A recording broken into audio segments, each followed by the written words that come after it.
Hello and welcome to St Michael's Chapel here in the Solihull parish for our Dwell service.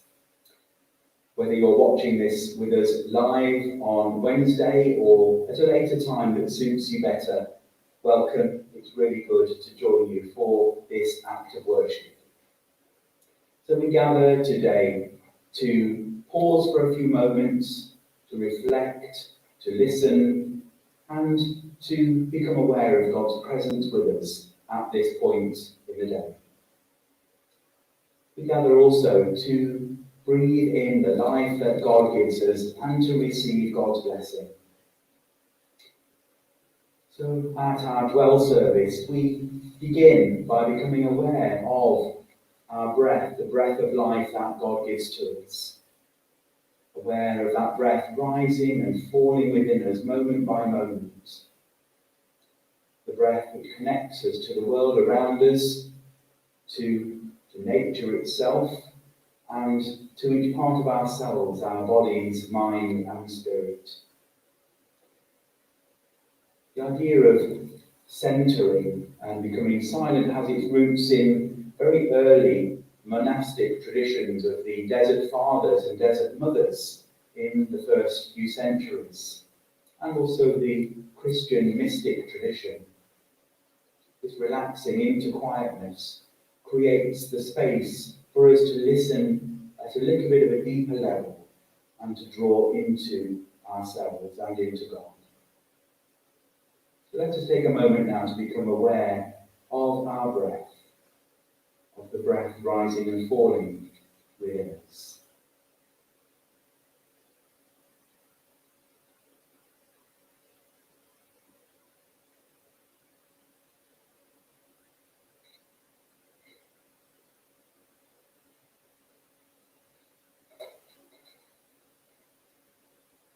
The invitation here is to be still and create a space for gratitude, compassion, and understanding.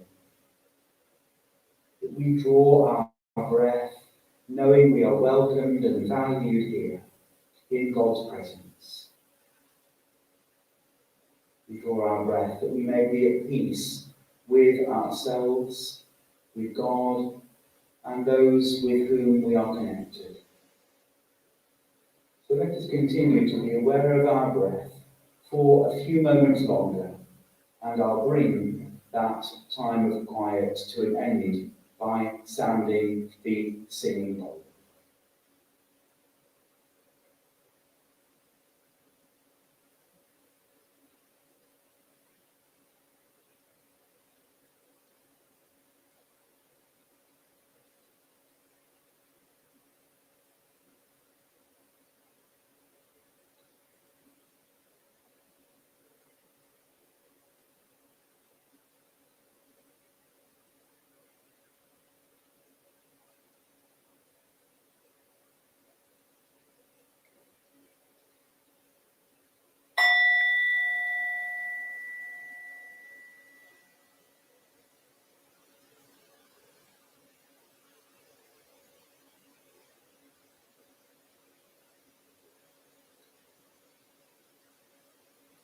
May our inner silence become profound as we are embraced by God's Spirit. In Dwell today, Paul Smith is going to help us shortly to explore Exodus chapter 18, part of that great book of the Hebrew Scriptures and the Christian Old Testament. And in particular, the story of Jethro's visit to Moses and his wise advice. So we'll hear those reflections from Paul in a moment. But we continue now with our opening prayer. As we gather here today, may we become more aware of the presence of God.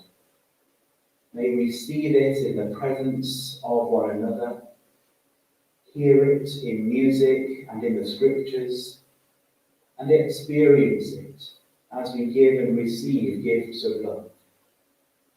May we come with open hearts and minds to consider new questions, to seek deeper meaning, and to cultivate both wisdom and compassion. May this time empower us to take new steps so that all of our life is transforming and transformed, and the yearning of our hearts becomes reality. Amen. I'm delighted now to hand over to Paul Smith for our first Bible reading and reflection. Hello. As Father Simon said, our first reading is from Exodus 18, the first few verses there. Now Jethro, the priest of Midian and father-in-law of Moses, heard of everything God had done for Moses and for his people Israel, and how the Lord had brought Israel out of Egypt. After Moses had sent away his wife Zipporah, his father-in-law Jethro received her and her 2 sons. Jethro's father-in-law, Moses' father-in-law, together with Moses' sons and wife, came to him in the wilderness, where he was camped near the mountain of God. Jethro had sent word to him, I, your father-in-law Jethro, am coming to you with your wife and her 2 sons. So Moses went out to meet his father-in-law and bowed down and kissed him. They greeted each other and then went into the tent. Moses told his father-in-law about everything the Lord had done to Pharaoh and the Egyptians for Israel's sake, and about all the hardships they had met along the way, and how the Lord had saved them. Jethro was delighted to hear about all the good things the Lord had done for Israel in rescuing them from the hand of the Egyptians. He said, Praise be to the Lord, who rescued you from the hand of the Egyptians and of Pharaoh, and who rescued the people from the hand of the Egyptians. Now I know that the Lord is greater than all other gods, for he did this to those who had treated Israel arrogantly. Then Jethro, Moses' father-in-law, brought a burnt offering and other sacrifices to God. And Aaron came with all the elders of Israel to eat a meal with Moses' father-in-law in the presence of God. Jethro was a priest of the Midianites with worship practices quite different from those of Moses. Nevertheless, he was strong support for Moses, taking care of the family while Moses was away, and then returning them safely to him. Behind those who are busy doing what is acknowledged as God's work, there are always supportive people who pick up the stuff of everyday existence, tasks that are just as important, but may not get the same spiritual recognition. Joseph did it for Mary, Jonathan for David, Isaiah for Ahaz. But in order for Jethro to do this for Moses, he had to reach across religious boundaries. Moses could certainly not have achieved what he did without help from his wife and her family, but perhaps the sweetest part of the story is to see a priest of the Midianites welcomed into the community and the worship of Moses' God. It would be extravagant, I think, to read this as a conversion narrative. The beauty of the story, rather, is to recognise that genuine strength and support can be offered between people of different religions and cultures. Now, as then, those who generously reach across such religious and cultural boundaries still find that God's blessings are returned to them. Amen. Thank you very much, Paul. And we'll hear another reflection from Paul in a few minutes' time. Now we're going to hear the first of 2 songs of worship today. And firstly, we're going to hear the song, Sing of the Lord's Goodness.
So now let's go back to Paul for our second Bible reading and reflection.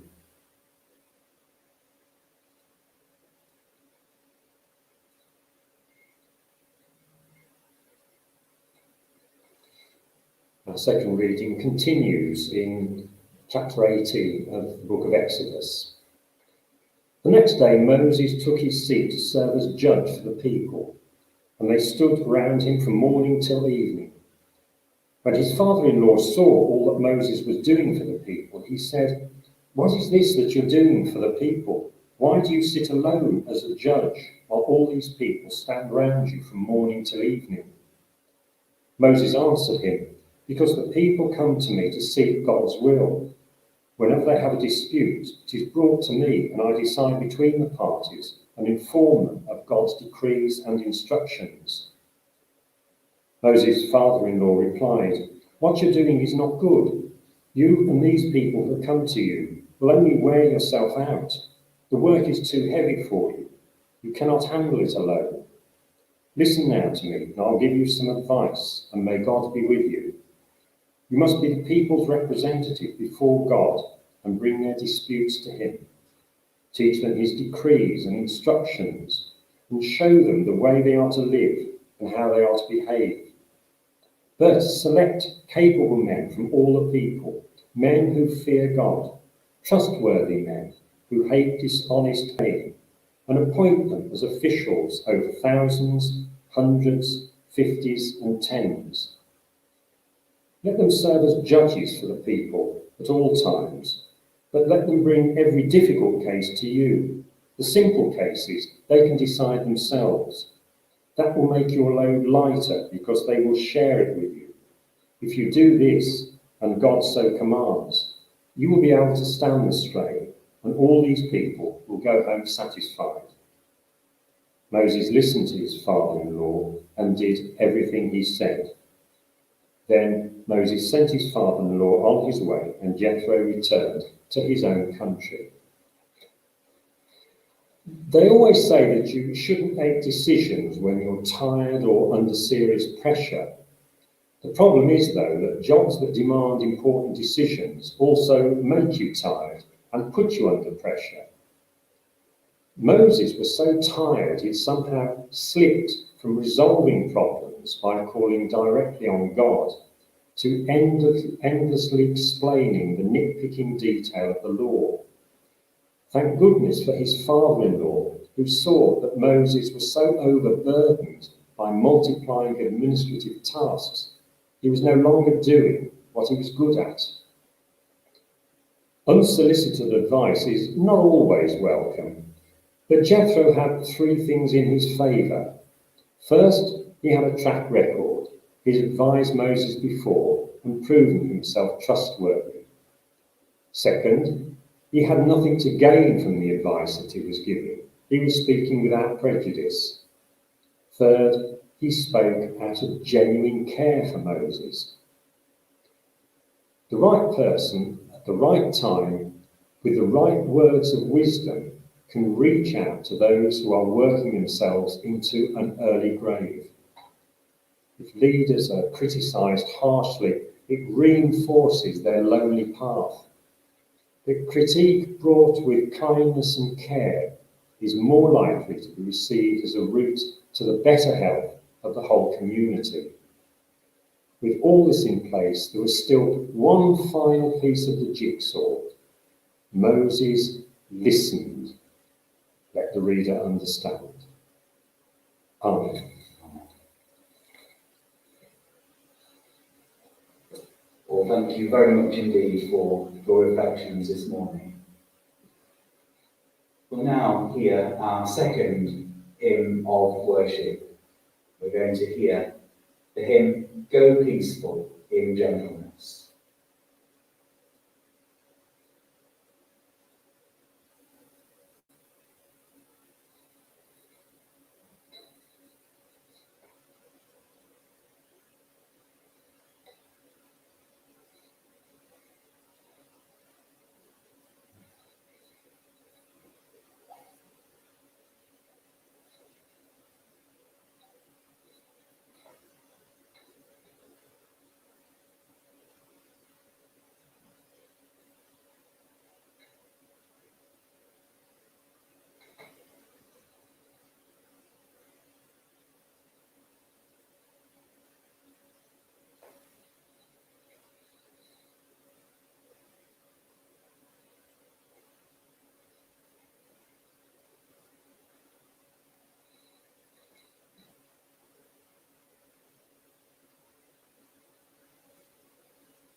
Now we come to our time of prayer. And in this time of prayer, I'll leave space for us to offer our own concerns and thanks and needs to God after a short sentence to guide us through each stage. Let us offer to God the day so far and seek God's presence for what lies ahead.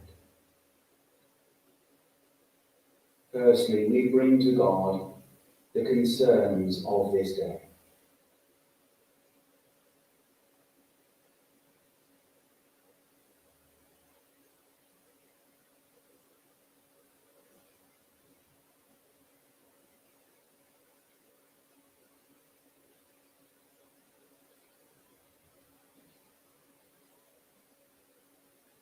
We bring to God those people who are on our hearts and minds this day.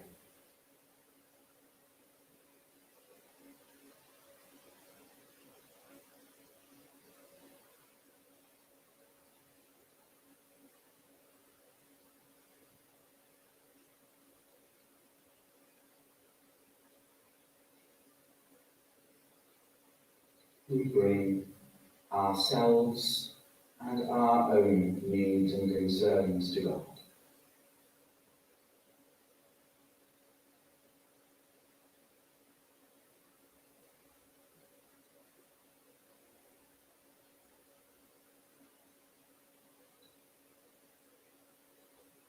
The prayer to lead us into the remainder of our day. Lord, give us wisdom before we speak, understanding while we listen, sensitivity towards those we meet, and the perspective of your kingdom in which to see the things of earth. Bring us to the day's ending, blessed through having shared in the search for your wisdom. In the name of Christ we ask this. Amen. Amen.